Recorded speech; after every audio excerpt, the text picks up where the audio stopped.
Hello, good afternoon. This is News Hour on MYBA TV. I am OYINDAMOLA CARVER. First, the headlines. Are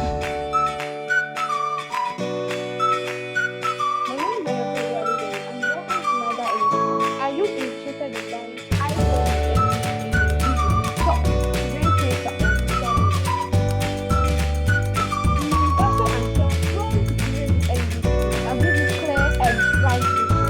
Both indoor and outdoor are easy and they last for years. We also provide services after purchase, so you're never on your own. So tell me, are you ready to take your vision to the next level? Give us a call today and let's choose the right screen for your needs. At MYBA LED, we don't just sell LED, but we provide solutions. Bye! Federal government wants South Africa, threatens tough action. Jonathan dismisses report of 500 billion naira offer to run against Obi in 2027. Resign or shelf re-election bid over insecurity, Peter Obi tells Tinubu. Neymar retires from international football after Brazil's World Cup exit. Trump called FIFA chief to review Balogun's red card report. Now the news in details.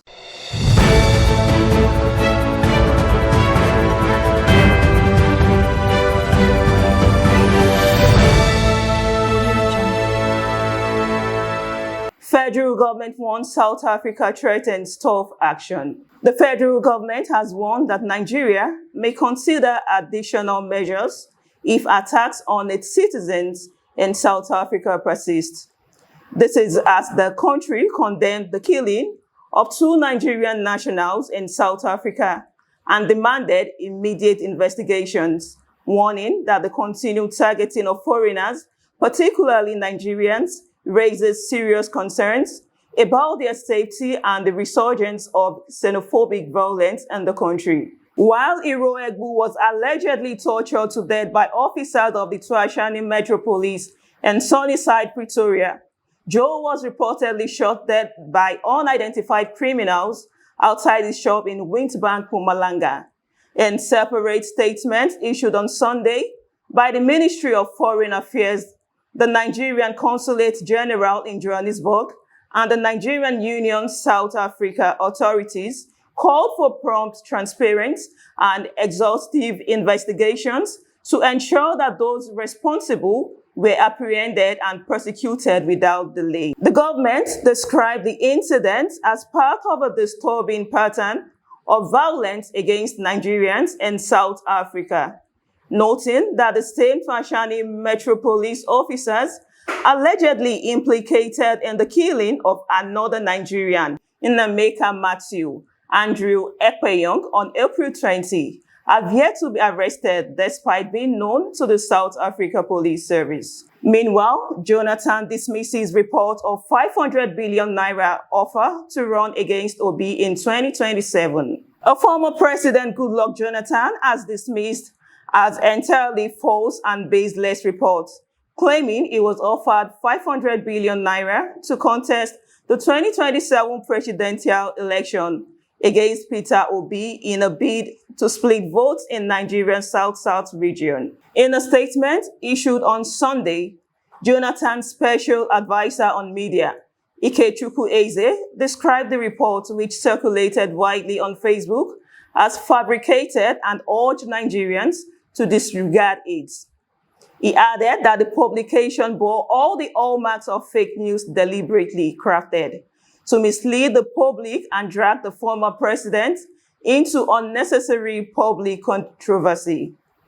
According to Eze, Jonathan was never involved in any 500 billion naira offer to divide the South votes against Peter Obi in the 2027 general election. He said the report failed to provide the basic details expected of a credible story, including when and where the alleged statement was made, the identities of those who supposedly made the offer, or any witnesses to support the claim. He urged Nigerians to disregard the report entirely and exercise caution by verifying sensational political claims before circulating them. warning that the build-up to every election season often witnesses a surge in misinformation and fake attributions. In another news, resign or shelf re-election bid over insecurity, Peter Obi tells Tinubu. The presidential candidate of the Labour Party in the 2023 general election and a leading opposition figure ahead of the 2027 presidential election, Peter Obi has called on President Bola Ahmed Tinubu to either resign or abandon any plan to seek re-election, accusing his administration of failing to address the country's worsening insecurity and showing what he described as a lack of compassion for victims. Obi made the call in a statement released on Monday on X, following his visit to Oyo State Governor Seyi Makinde over the prolonged captivity of school children abducted more than 50 days ago. The former Anambra State Governor said the federal government's handling of the kidnapping and other security challenges reflected what he described as a collapse of governance, arguing that Nigerians were increasingly feeling abandoned. According to him, the consequences of poor leadership were becoming more evident across the country. He expressed sympathy with the government and people of Oyo State, saying they had every reason to feel disappointed over the continued captivity of the abducted school children. According to him, he was surprised to learn that Tinubu had allegedly not contacted Makinde over the abduction. He accused the administration of lacking both the capacity and compassion required to address the nation's challenges. However, he urged Tinubu to step aside in the national interest. Now in sports. Neymar retires from international football after Brazil's World Cup exit. Brazil superstar Neymar indicated on Sunday that his international career was over after the five-time World Cup winners went out of the tournament in the last 16 at the hands of Norway. Neymar came on as a late substitute at MetLife Stadium and scored a penalty deep in injury time. But that was a mere consolation after Erling Haaland netted twice for Norway and Brazil lost 2-1. The 34-year-old in Brazil's all-time sports scorer, and ironically, he got his first goal for his country in the same stadium in a 2-0 win against the United States in 2010. Worn down by injuries in recent years, the former Barcelona and PSG player, now back at his first club, Santos, was a surprise inclusion in Carlo Ancelotti's Brazil squad for the World Cup. In another news, Trump called FIFA chief to review Balogun's red card report.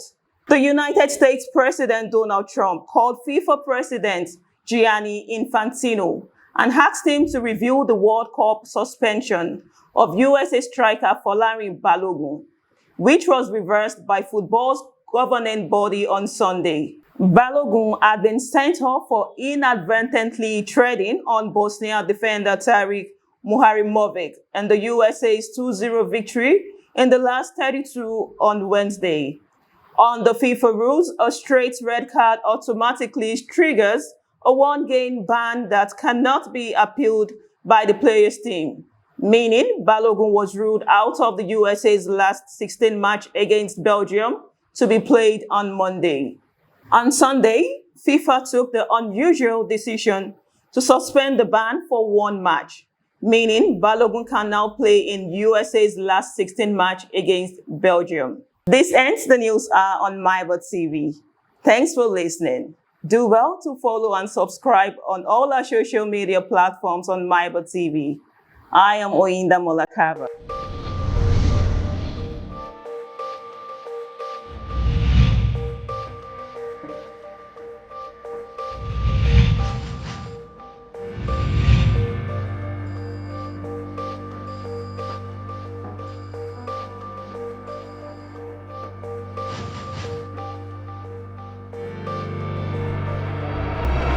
MYBA TV, bridging the gaps.